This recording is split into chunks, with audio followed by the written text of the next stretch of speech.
It brings indescribable sadness to know that the BBC's failures contributed significantly to her fear, paranoia and isolation that I remember from those final years with her.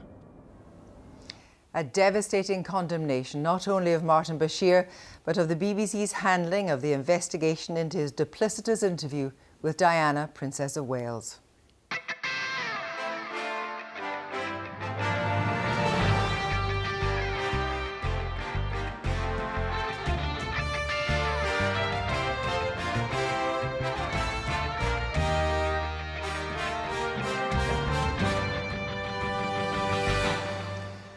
Tonight, Prince William has delivered a response of both controlled fury and deep emotion to the report into the Panorama interview with his late mother.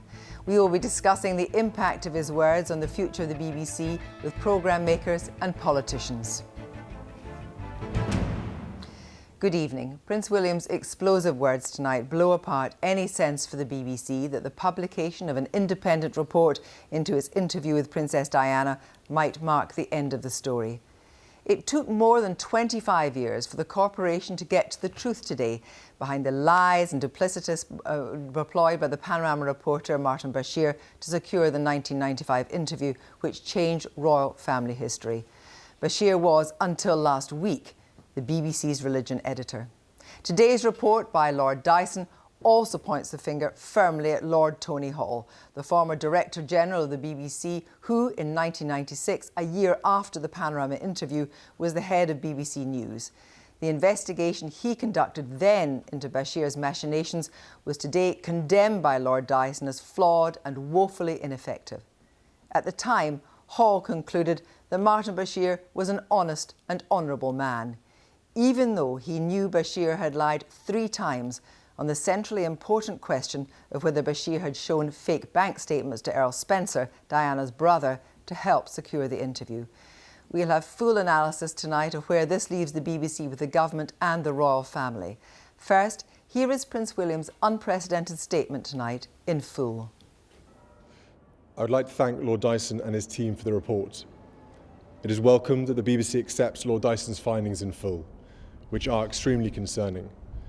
That BBC employees lied and used fake documents to obtain the interview with my mother, made lurid and false claims about the royal family, which played on her fears and fueled paranoia, displayed woeful incompetence when investigating complaints and concerns about the programme, and were evasive in their reporting to the media and covered up what they knew from their internal investigation. It is my view that the deceitful way the interview was obtained substantially influenced what my mother said. The interview was a major contribution to making my parents' relationship worse and has since hurt countless others. It brings indescribable sadness to know that the BBC's failures contributed significantly to her fear, paranoia and isolation that I remember from those final years with her. But what saddens me most is that if the BBC had properly investigated the complaints and concerns first raised in 1995, my mother would have known that she had been deceived. She was failed not just by a rogue reporter, but by leaders at the BBC who looked the other way rather than asking the tough questions. It is my firm view that this Panorama programme holds no legitimacy and should never be aired again. It effectively established a false narrative which for over a quarter of a century has been commercialised by the BBC and others. This settled narrative now needs to be addressed by the BBC and anyone else who has written or intends to write about these events. In an era of fake news, public service broadcasting and a free press have never been more important. These failings, identified by investigative journalists, not only let my mother down and my family down, they let the public down too.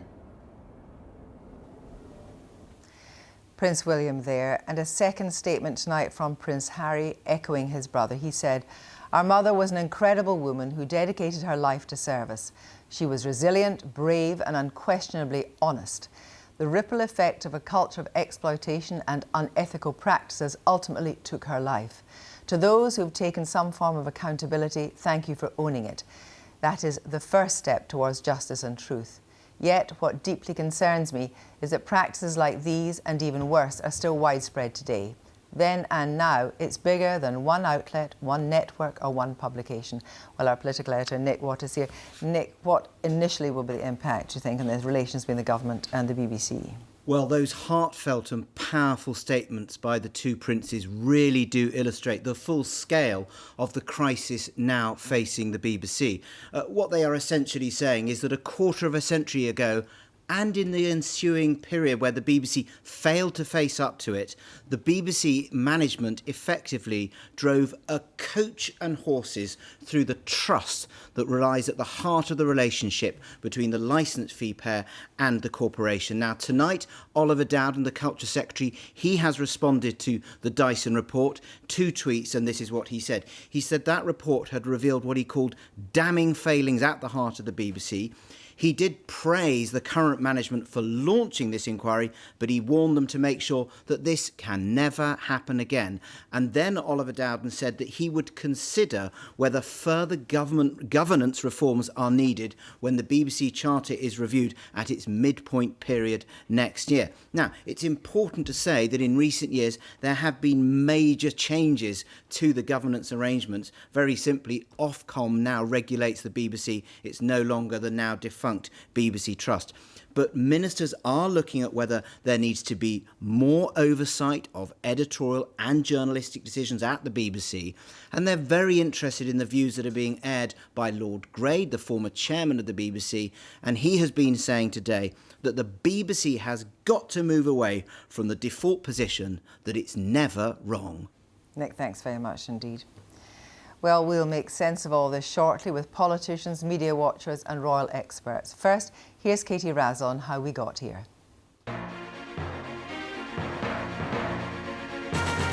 Lambasted now by a future king, back then it was hailed by BBC bosses as the scoop of the decade, possibly of our generation. The interview that made history.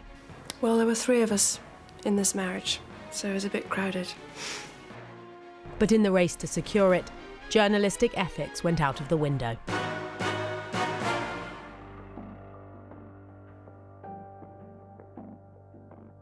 Lord Dyson's criticisms of Martin Bashir, who left the BBC last week, are damning. His investigation rejects significant parts of Bashir's account as incredible, unreliable, and in some cases dishonest. Faked bank statements are key. These purport to show that an ex-employee of Earl Spencer was selling stories about the family. Lord Dyson says Martin Bashir showed them and another fake document suggesting Diana's own staff were betraying her to the Earl. Lord Dyson concludes this deceitful behaviour meant Spencer introduced the junior Panorama reporter to his sister, and the rest is history. What Martin was telling her, which was essentially he had contacts inside MI5, MI6, that they were, and I quote, going to wipe her, that is to say, going to kill her.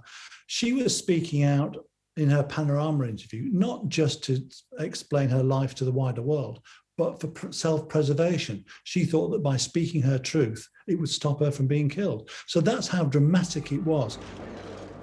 Prince Charles had already given his interview to Jonathan Dimbleby, admitting adultery. His estranged wife was ready to have her say, and Lord Dyson concludes Diana would probably have agreed to do an interview with somebody at the BBC. But he says there is overwhelming evidence that using fake documents and lies, Bashir broke the BBC's own editorial rules that contributors must be dealt with fairly.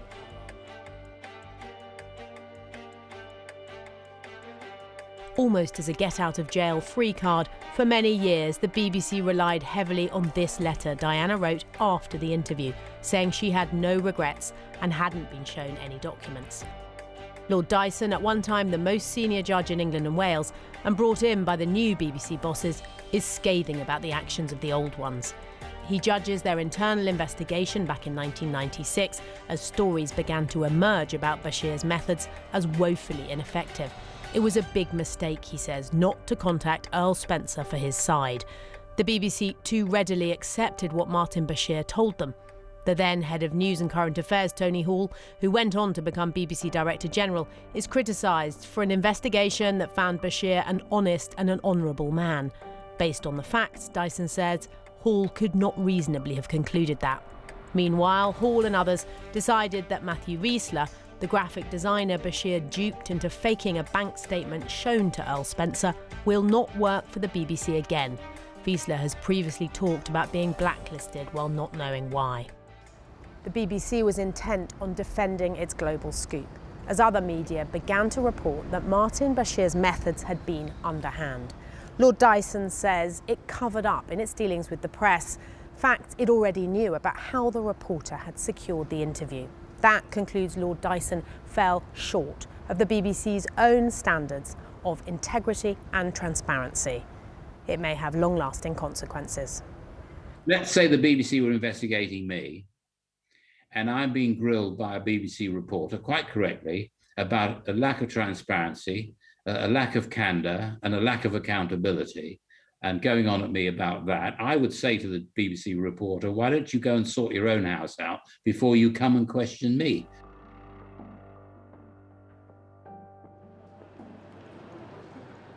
It's taken 26 years for the BBC to acknowledge what happened. This is a dark day for the BBC, looking at this episode from the 1990s. But as we stand today, I am confident that we have very good process in the BBC, and we have a culture in which truthful journalism prospers.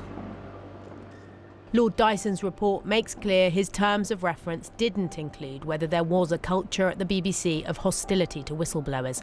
What we do know, though, is that at the time, Panorama staff who spoke out were judged leakers, and the plan was to remove persistent troublemakers from the programme. They were deemed jealous rivals running a smear campaign. So could it happen again? What Tim Davies should look at is whether there needs to be a new procedure for whistleblowers and people that come forward with serious allegations about the BBC itself, and whether that should be investigated by an independent body, not by line managers within the BBC. That you had to maintain the BBC's reputation, the trust audiences place in it, is under assault tonight. An interview that won a BAFTA for its brilliance, now proven to have been achieved on the back of a web of elaborate lies.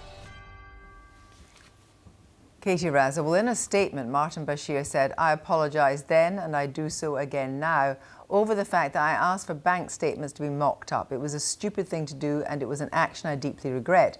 But I absolutely stand by the evidence I gave a quarter of a century ago and again more recently." Lord Hall said, "I was wrong to give Martin Bashir the benefit of the doubt, basing that judgment as I did on what appeared to be deep remorse on his part. Throughout my 35-year career at the BBC, I've always acted in ways I believe were fair, impartial, and with the public interest front and centre. While Lord Dyson does not criticise my integrity, I'm sorry that our investigation failed to meet the standards that were required." Well, we did ask the BBC to join us, but nobody was available. However, joined by the former Panorama producer, Mark Killick, by Dorothy Byrne, a former head of news at Channel 4, by Sally Bedell-Smith, who wrote a biography of Princess Diana, and by the former Culture Minister, Lord Ed Vaizey. Good evening to all of you. First of all, Mark Killick, does the force of what Prince William has said means that it's definitely not over for the BBC? Well, I certainly don't think it is over for the BBC. I mean, let's acknowledge first Lord Dyson's report is very powerful. It clearly says that Martin Bashir was a dishonest reporter, and not just once, not just one set of bank statements, but two sets of bank statements and many, many lies. So apologising for one thing is not enough. But it also says that the BBC's investigation in '96 was incompetent, very clearly. It shows the BBC ran a smear campaign directed against its own employees, that it covered up. And perhaps most interesting of all, Dyson leaves hanging who authorised the smear campaign and the cover-up, but does say it had to be senior management. Well, it doesn't say a cover-up specifically. Those words are not being used. It does say a cover-up, in fact. Well, I'm going to come on to what happened to you and your own role as a whistleblower in a moment. I want to bring Dorothy Byrne in here. The statement, Prince William's statement, is of unprecedented strength.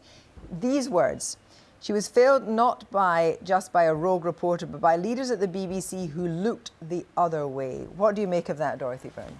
Well, I think it's absolutely scandalous that it's taken the BBC more than 25 years to admit something that happened, which we all knew during those more than 25 years. It has been public knowledge for more than a quarter of a century that there was fakery in the obtaining of that interview, and I give some credit to the BBC that they have made a panorama tonight by an excellent group of journalists, and they fessed up to it. But they have to look at how it can be that they have failed to tell the truth for 25 years. Even back in 2007, when the journalist Andy Webb asked them for documentation under a Freedom of Information request, they claimed to have no documentation, and we know that is untrue. And the fact is that they went on to make this man the head of religion and ethics when they themselves, as an organisation, knew him to be a deceitful liar. And I think they need to have an inquiry into how on earth he came to be the head of ethics. It's obscene. And in fact, he actually only resigned last week. He wasn't sacked, he actually resigned last week. So that is the strength of how long he actually was able to stay at the BBC. Sally Bedell-Smith, both princes and Earl Spencer have now indeed traced a line from the interview with the Princess of Wales to her death. What do you make of that line? I think it's perfectly legitimate. I think without the Panorama interview, she might have, for example, kept her security detail. I mean, one of the things that Martin Bashir did was to feed her insecurity about those around her, including her protection officers. And I think you can draw a line from the actions that she took as a result of having these fears planted and reinforced, and then her subsequent getting rid of her security detail. If on the night of August 31st, 1997, she had had a security detail with her, she would be alive today. Obviously, also what was happening was that Martin Bashir alienated her from Patrick Jeffson. But you're part of the appendix to this report, and you're mentioned in the report. Your interview with Earl Spencer is referenced in the report. What can you tell us about that? Because there are sections that are redacted. Yes, there are. This was an interview that I did with Charles Spencer in the summer of 1998 when I was working on my biography of the Princess of Wales, and also an article for Vanity Fair. And everything that Charles Spencer said to me in that interview was corroborates everything that he has said to the Dyson inquiry. It was on background at the time. I used information from it. Sorry, just to ask for clarity on that, the things that I'm not going to ask you what was redacted if you can't say, but were the things that were redacted, could there be further damage to Martin Bashir in those redactions? Yes. In both instances, he behaved reprehensibly.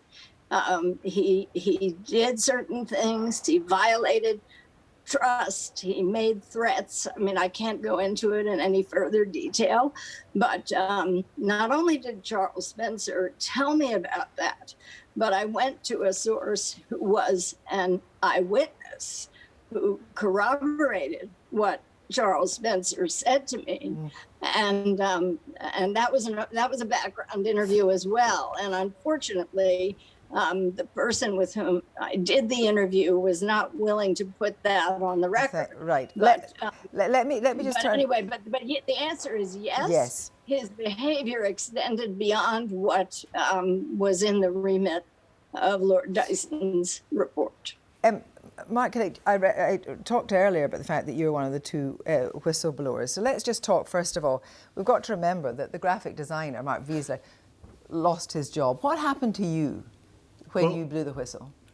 Well, within 24 hours of myself and two colleagues letting the BBC know that these forgeries existed, I was taken to one side and told in terms that we don't want disloyal people on the programme anymore. And I effectively ceased to work for Panorama from that moment on. And did you make any kind of appeal to anybody higher up?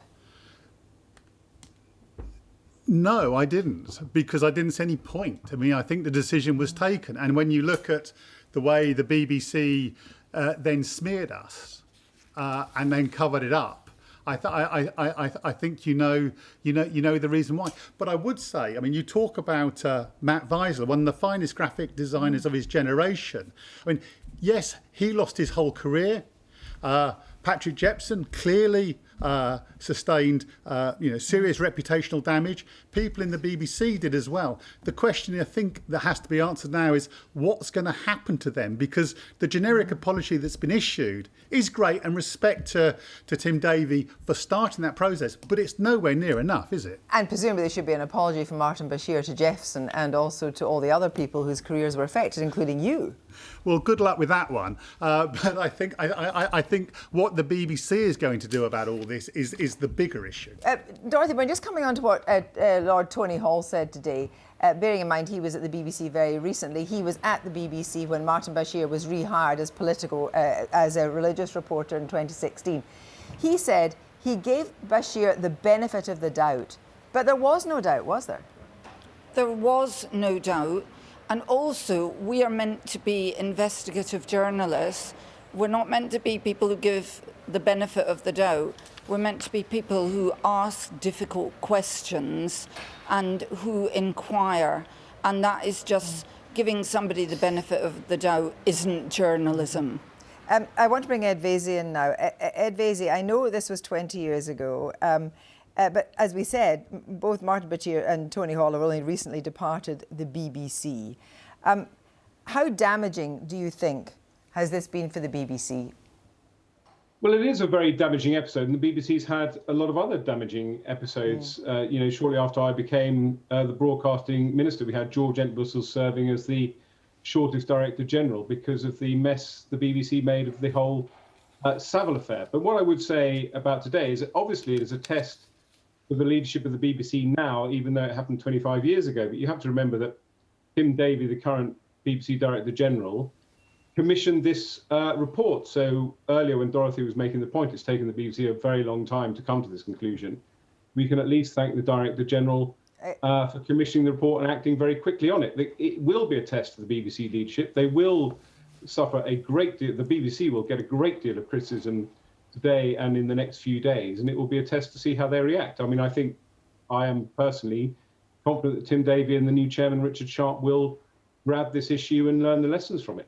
But just to be clear, what Dorothy Byrne was saying is that, Martin Bashir was rehired and was the BBC's religious and ethics editor until last week.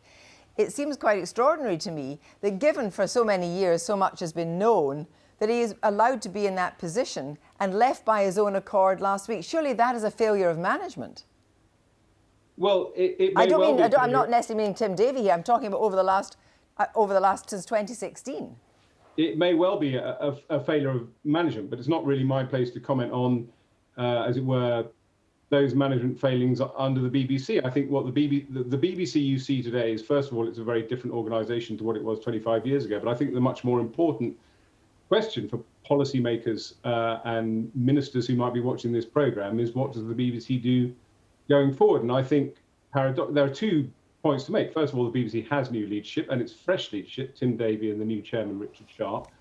Secondly, if you read Prince William's statement, I think it's a testament to Prince William that he quite rightly, obviously, wants to have his say about how the BBC behaved, the monstrous way it behaved 25 years ago. But at the very end, in the last paragraph, he points to the importance of public service broadcasting. So I think the challenge for Tim Davie and Richard Sharp is to show the government and to show the public who pay the licence fee that the BBC can be trusted.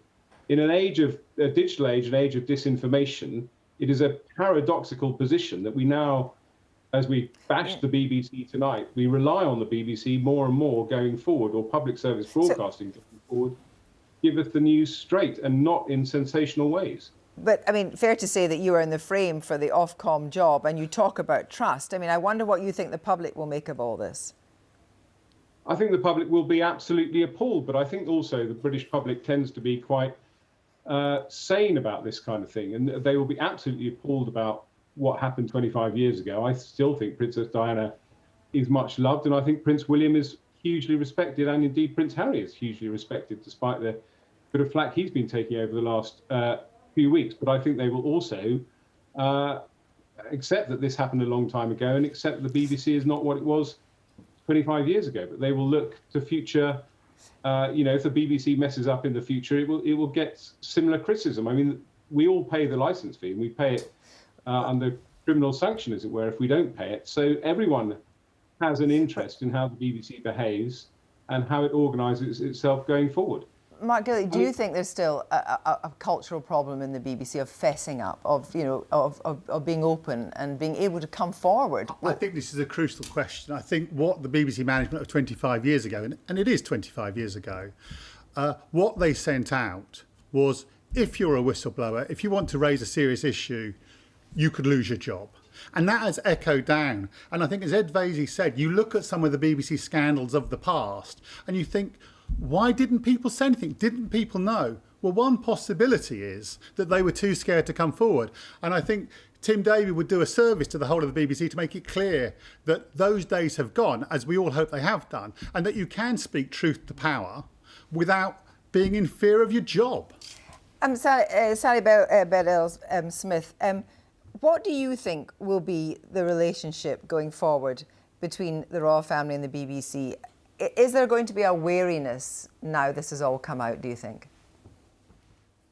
Well, I think there's a wariness already in general, but I do believe they're sensible enough to realize that, yes, there was a cover-up at the very top of the BBC back in 1996, and yes, Martin Bashir was a rogue journalist who, as Charles Spencer said to me, he fed her insecurities in a very clever way. He knew how to manipulate her, and presenting all kinds of fantastical accusations about members of the royal family. I don't think anybody could get away with anything like that now. Let me ask Dorothy Byrne if she thinks that's the case. Dorothy Byrne, do you think that could be a scenario that could be repeated today? Well, I have worked at ITV and I've worked at Channel 4 all my journalistic life, and I have never come across anything like this. But I do think that both the BBC and ITV would be wise to look at other interviews that Martin Bashir has done over the years.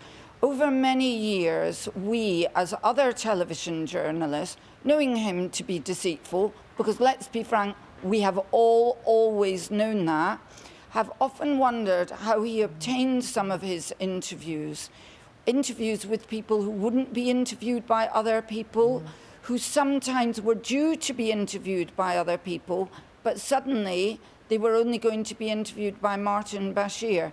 Now, this has happened both at the BBC and ITV. Don't expect me to believe that he only behaved wrongly once. I think they need to look at the other interviews. And one thing that comes across very strongly to me is this was a man then supported by other men who undermined a young, vulnerable woman and made her come across as if she was somewhat mad, and then other people used this interview to undermine her even more. And there's a horrible sexism in all this that really is just disgusting and offensive. Thank you very much indeed. Thank you very much indeed. And just to clarify, Bashir was religion editor, not religion and ethics editor. Thank you all very much indeed. Last year, a black man called George was killed by police officers, not in Minneapolis, but in Dublin. George Nchenko was shot outside his family's home. He was in the midst of a mental health crisis and had assaulted somebody and was carrying a knife. It was just the 6th fatal shooting by the Gardaí in 22 years. And the killing has exposed tensions in Ireland as a new diverse community comes of age. BBC's population correspondent Stephanie Hegarty and producer Yusuf Eldon have been to Dublin and they sent this report. On the 30th of December, An Garda Síochána, the Irish police, were called after a man assaulted someone in a supermarket in a suburb of Dublin. They followed George Nchenko, who they say was carrying a knife, to his family home. At the time, his sisters Gloria and Grateful were in the house. She's like, "It's George." I opened the door. I'm like trying to talk to them, like, "That's my brother, move, blah, blah." They're screaming, they're shouting, "Get back, get back, get back." The door is closed. And then I hear the shots.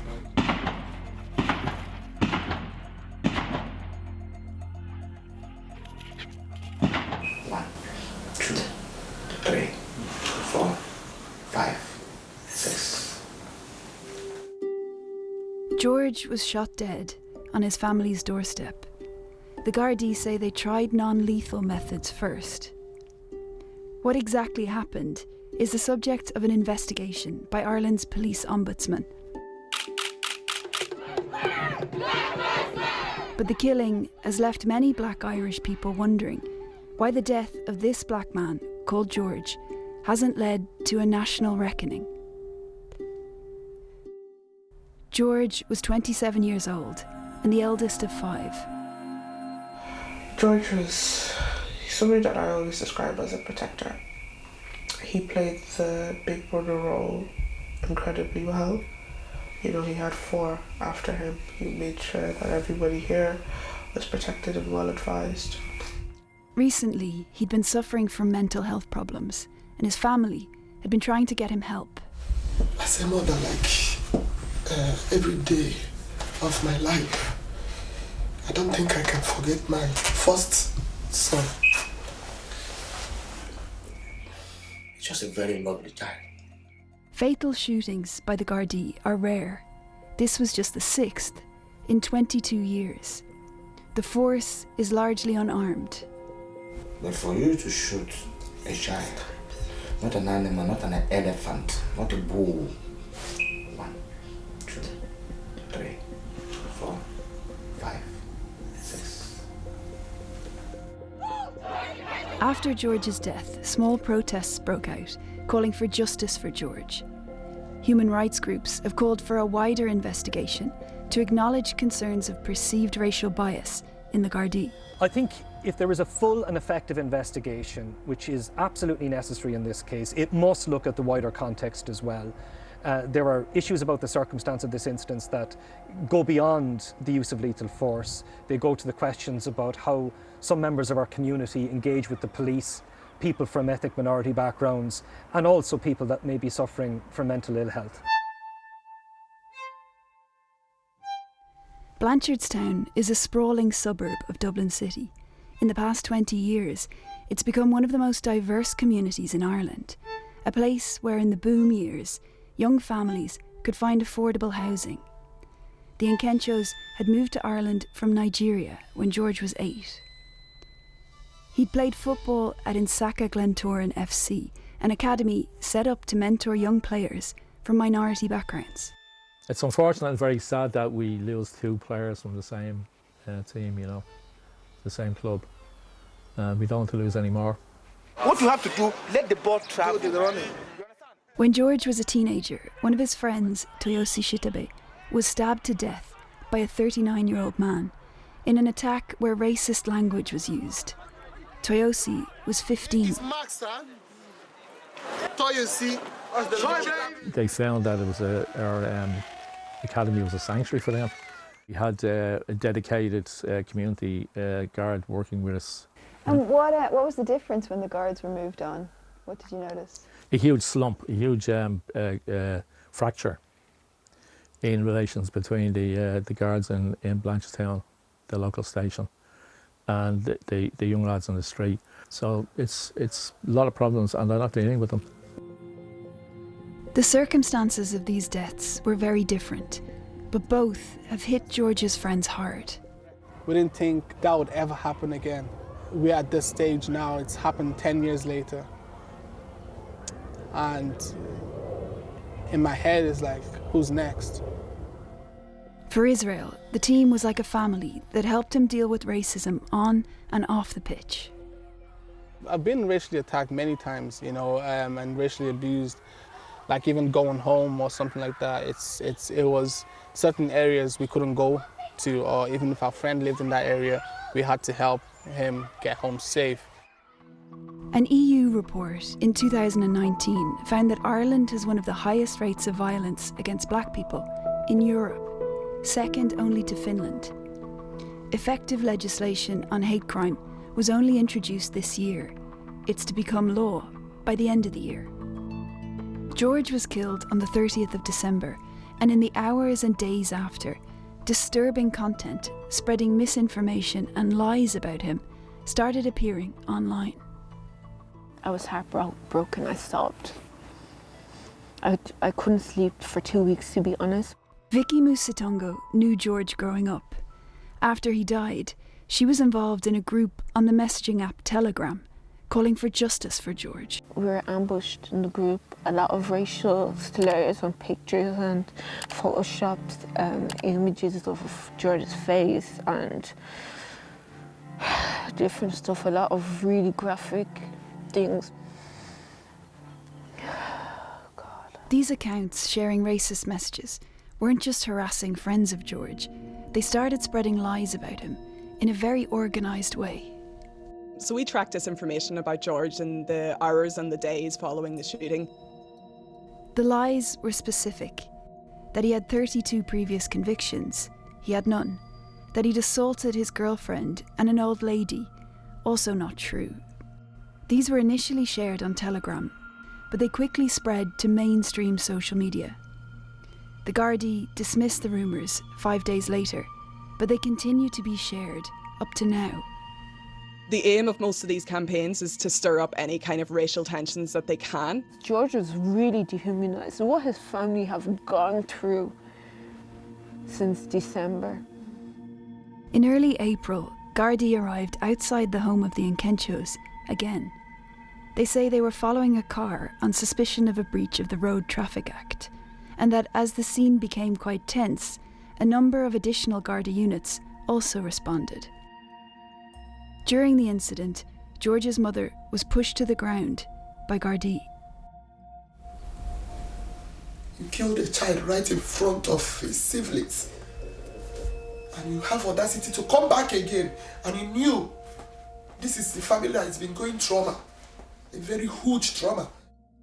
The Gardaí agreed to speak to us about the effect of George's death on community relations, but couldn't comment on his case or the incident in April. Right across Ireland, we are seeing a real change in the demographics of our society. Do you think that your officers are equipped to deal with this new diverse Ireland? I think we are. In 2019, we launched our diversity strategy, which included how we will engage with diverse and minority communities and also our response to hate crime. Do you think racial profiling is a problem in An Garda Síochána?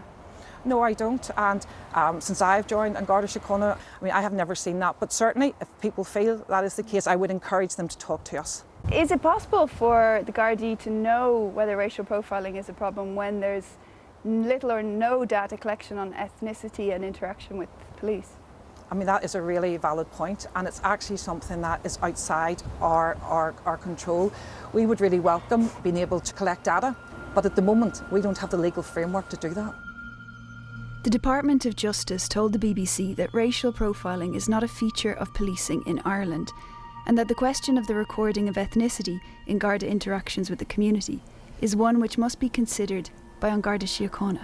This has to be one of the biggest blemishes in the decades to the Gardaí, to shoot dead a young person with no history of criminality, just history of mental health struggles. 3 days ago... The Inkenchos have concerns about the investigation, that George's sisters weren't interviewed as witnesses until weeks after the incident, and that despite obligations under EU law, they feel they're not being well informed about its progress. In April, they held a press conference at their house. One of the first things I believe they're supposed to liaise with me and ask me questions, and I'll be able to give them. They say they've given a family liaison officer. Are you happy with that? When the GSOC say their investigation is independent, which is what they said today. Yeah. And they say if you want to appointed... berate me, No, and I'm giving you the bottom of it, okay?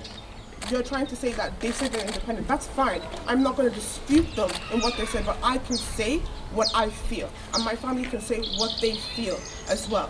Because it's our experience. It is our reality. As they spoke to reporters, a neighbour interrupted. Thank you. Great, the TV crew back down here. Why aren't you up doing it outside your new house? Pardon?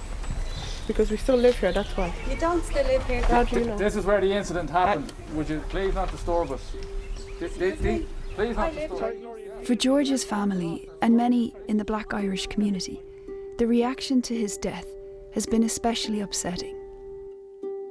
George Floyd died in May of 2020. The protests in Ireland and the black squares and all. 7 months later, George and Kencho died. And what were we getting? Go back to your own country.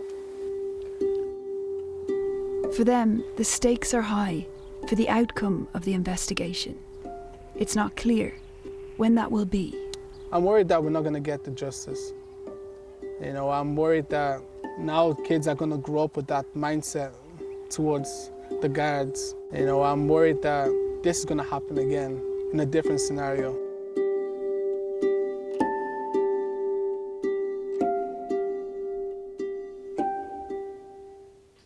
Stephanie Hegarty, and the Garda Ombudsman has told the BBC that the investigation is continuing into circumstances surrounding the death of Mr. Georginchenko. All evidential avenues will be explored fully. Tomorrow morning's front pages, and they are pretty much in accord.